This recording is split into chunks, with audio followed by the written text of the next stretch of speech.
Hey, everybody. It is the morning after Super Bowl. No, the Super Bowl it's actually Monday morning right now.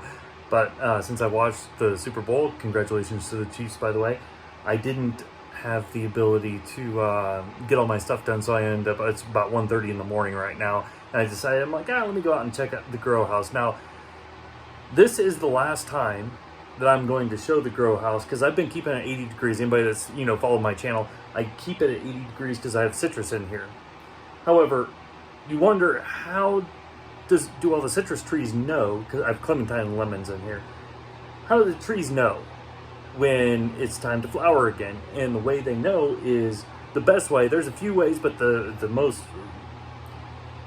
robust, resilient way, I guess, is that it's when the temperature goes down and then it starts rebounding. So, like for example, I can trigger bloom season in here anytime I want. If I were to drop it down to 45 degrees in here for a week and then put it right back up to 80 degrees, put on blooms.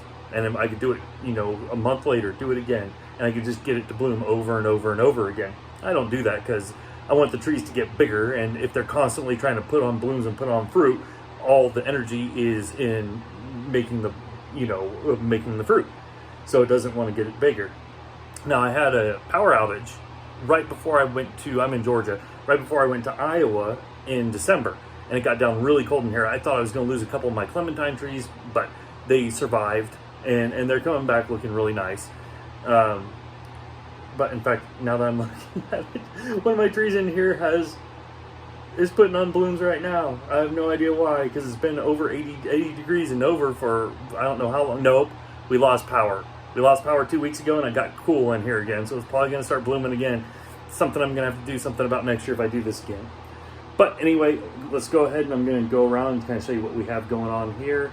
Like I said, this is the last time I'm going to be doing it. It's 80 degrees. Next time, what I'm going to do is here in probably 2 weeks, I'm going to put the temperature down to 45 degrees. What that will allow my apple trees in here and my grapevines to hopefully get the correct amount of chill hours, so that way they can actually put on fruit.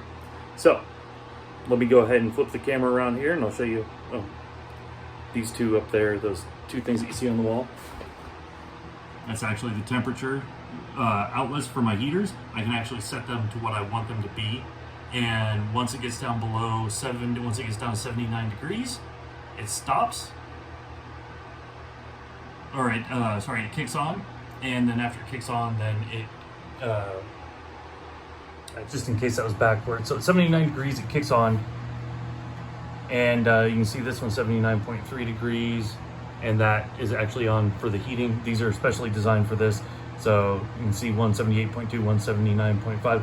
Both of those are the leads to each one of them. They're pretty close. They're side by side, so they should be about the same, but they're not. That one's 78.4, that one's 79.5. And I have another one. This is Wi-Fi. I have this on my Wi-Fi system, so I can check it from the app inside. So you can see it's 85.4 degrees, but that's, this is about 6 feet tall, right? So where the plants are at, it's only about this temperature. It's only about 80 degrees. That's why I put the probes down there. That's about waist high. That's where the plants are going to be at. That tells you the humidity also. I try to keep it right around 50%, and it's actually a lot easier to keep it at 50% than normal. So, and then my tub of water here, hose coming up to the pump right there with the pressure switch is on all the time. And this is an automatic watering system. It only kicks on once a day. Or I'm sorry, twice a day. And every time it kicks on, then the pump automatically kicks on to run that all off power. So, and then 2 LEDs that are they call them blurple, it's blue and purple, and then one white LED, and I like the white LEDs way better. Everything underneath the white LED has grown way better than everything under the blue and purple. The blue and purple are doing just fine, but they're having issues. So, you can see these are my clementine trees, these 4 pots. You can see 1, 2, 3, 4. These are clementines, okay? Now these didn't have any problems. These are growing just fine. I had to hold some of these out away from the light. That's why I have this guy tied over, because it was right here and it was getting ready to touch the lights right there. And they are causing a little bit of heat. And this is what I just noticed here. Getting ready to put on flowers right there. Just that one. And then anyway, this clementine's a little bit smaller. It's actually doing the best though. And it's because it's far enough away from the light. So I think where I screwed up, these lights are only about 5 feet high. I think they're so powerful. They're quote unquote 2,000 watts. They're not actually 2,000 watts. They actually take about 195 watts. But they say it's the equivalent of 2,000 watts.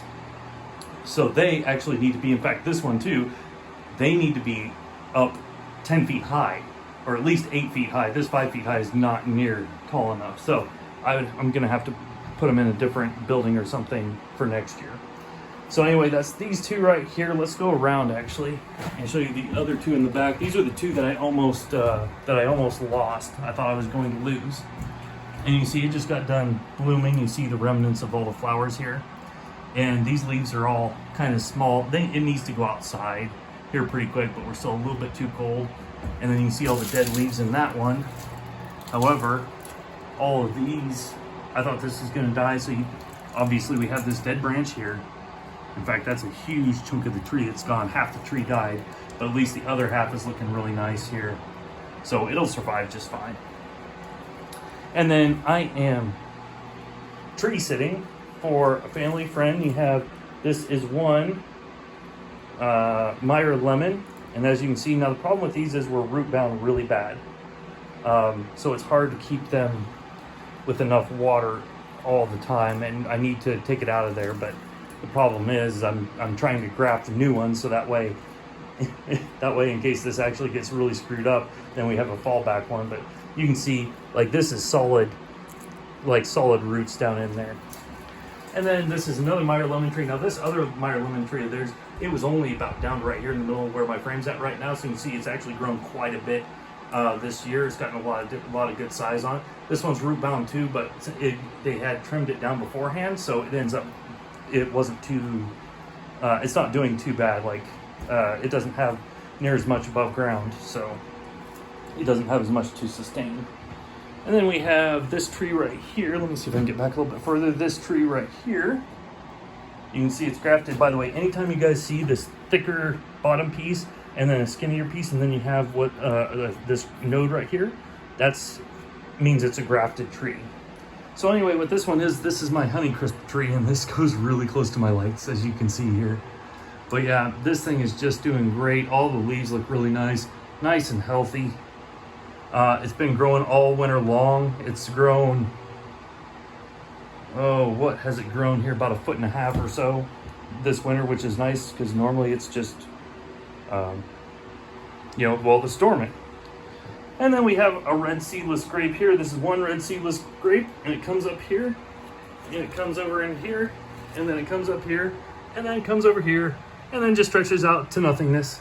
So this has already grown, 6-7 feet.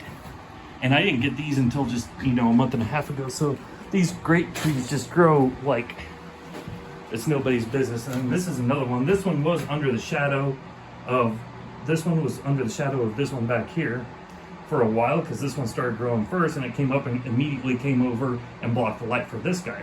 Well, I saw what was going on. I took him down and then routed him back up over here. And then this guy, it's a red seedless grape. It's called Reliance. Now this one, you can see how tall he's gotten, and he's just taken right off there. In fact, he's almost done. So hopefully when I drop it down to 45 degrees, it'll slow those down growing. Okay, and then right here, I have a bunch of bitter orange seeds planted in there. And so far, nothing has come up. Now they said, and when I bought them dry, what they said is that they will come up. It takes 30 to 60 days. I'm skeptical, and the reason why is because they say you have to keep them wet for 30 to 60 days. Usually, if you keep any type of seed wet for 30 to 60 days, generally they just rot. But they said it works, so we're gonna, I'm giving it a shot. I'll keep them wet for 30 to 60 days. I'll keep them wet for 60 days just to see if they pop up. So this is the grow house right now. Next year, I'm going to have to do something else because everything in here is so large. Like, for example, I don't need all these lights for what I have in here. Like, this amount of light that I have, these grow lights that I have, would be enough to do about triple of what I actually have in here right now. The problem is that ceiling's too low. I need to take the ceiling up, and these lights need to be 8 feet off the ground. They have a huge area. They're really powerful. So I'm definitely not utilizing it correctly. It needs to be so much higher up in the air, maybe even right in the peak of this. Yeah, actually, you know what? The peak of this building is about 8 feet tall. That might be what I have to do for next year, is just put the lights all the way up at the top, or build a new building. Haven't really decided what. But here's what we're going to do. So it's Monday morning, not Monday. Yeah, it's Monday morning right now, after the Super Bowl. And what I'm going to do then later today is probably after work. Then I'm going to go do, because I have some new additions. And I've also had a few problems here too on the property, but you can't see anything tonight since it's the middle of the morning. So, or the middle of the night. So, but we're going to, I'm going to put that on here, have some more trees that got delivered, more on the way. And they're in dormancy right now because they came from Missouri. And Missouri, everything, all the fruit trees there have been in dormancy for,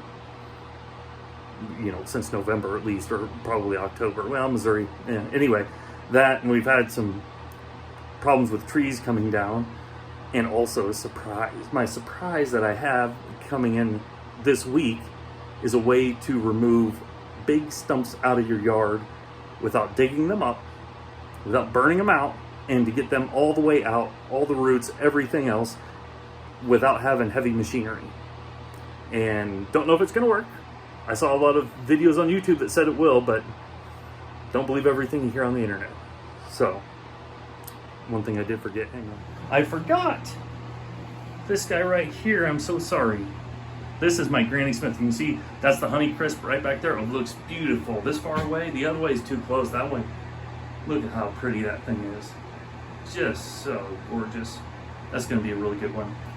This right here, this is a Granny Smith apple tree right here. And it was looking, the leaves are kind of curled a little bit down here, and it was looking kind of rough for a little bit.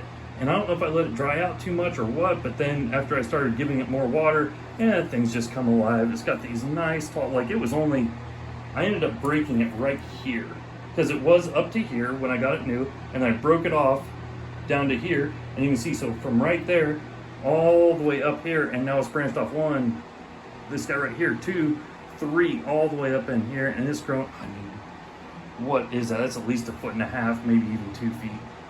So that Granny Smith apple tree's been doing really good. It's good for baking. I don't mind eating them raw, although I can only have, a couple of them. But for the most part, I like the Honeycrisp better. And one of them that I got, one of the other ones I got, is what's called a Candy Crisp. It's a Honeycrisp, but even sweeter. So I'm really looking forward to that. And by the way, that one, Candy Crisp, is proprietary to Stark Brothers Nursery. So if you want one, they're the only place you can get it from. And I'm not affiliated with them, so this isn't a plug. Well, it is, but it's an unpaid endorsement. So let's go take a look at at everything else that came in. All right, here we are outside, and what I have set up right here, and I have it underneath the sprinklers here. However, I'm not actually using it. You can see the excess water lines just up over there. But I just have them outside right now. And what I have outside, first of all, this is the one that I was telling you about, Candy Crisp Apple Semi-Dwarf. They only sell them in the Semi-Dwarf. And these pots, there's nothing special about these pots. These are only to make it until I get them planted into the ground here in hopefully another month or two. And then here, this one, we have a hardy giant Asian pear. And these things are like bigger than a softball, bigger than a grapefruit. They're just absolutely massive. And then right here, that's a Bartlett pear, and these are the 2 pairs are dwarfs. This is a semi-dwarf. I have a Bella Georgia peach still coming. Probably not for another week or 2. It's supposed to be here this week, I thought, but they keep pushing it back. So these 3 are outside, and the reason why those are outside is because it's still they're in dormancy since they came from Missouri, and since they came from Missouri and they're in dormancy, I just put them outside immediately. The others that are inside, I just want to leave them in there because they're out of dormancy. So I'm just going to wait another month and a half before I bring them outside, so that way they won't go into dormancy at all. So this is the last thing. This is, if you guys haven't seen, we had a little bit of a storm, and the tree decided to take out the fence, and I just had that orange construction fence. If anybody follows my channel, this orange construction fence is the same one we were using for a gate. And then this last week, we got the gate in. I got it up this last weekend, and the night after I got it up, And I'm like, good, and get this construction fence out of here. And as soon as I said, I should have never said that, because once I got done saying that, then the tree decided to come down. Oh, there's the dog. And so now I'm still using the same construction fence, just in a different spot. So, and right now it is actually Valentine's Day. It's the 24th. It's the 14th right now. So, and I did that first video after the Super Bowl, the first part of it in the grow house. So it was Monday morning. So it's actually Tuesday afternoon now. And have quite a few things coming. Almost all my stuff, again, if you watch my channel, almost everything for the for pulling these stumps out came today or yesterday, and today and tomorrow, and Thursday should be the ending to where everything is here. And then this weekend, hopefully, well, first of all, I have to figure out how to splice this cable, and then after that, I'm going to be putting everything. I'm going to start pulling stumps out, and it's been raining here a lot.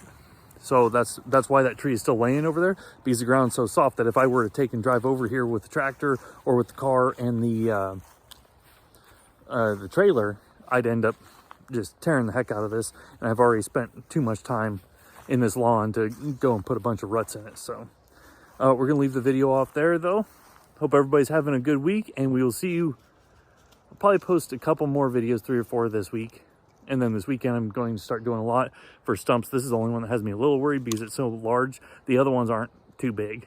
So, but it'll be a nice learning experience this weekend. So, hope everybody's having a good week, and we'll see you next time.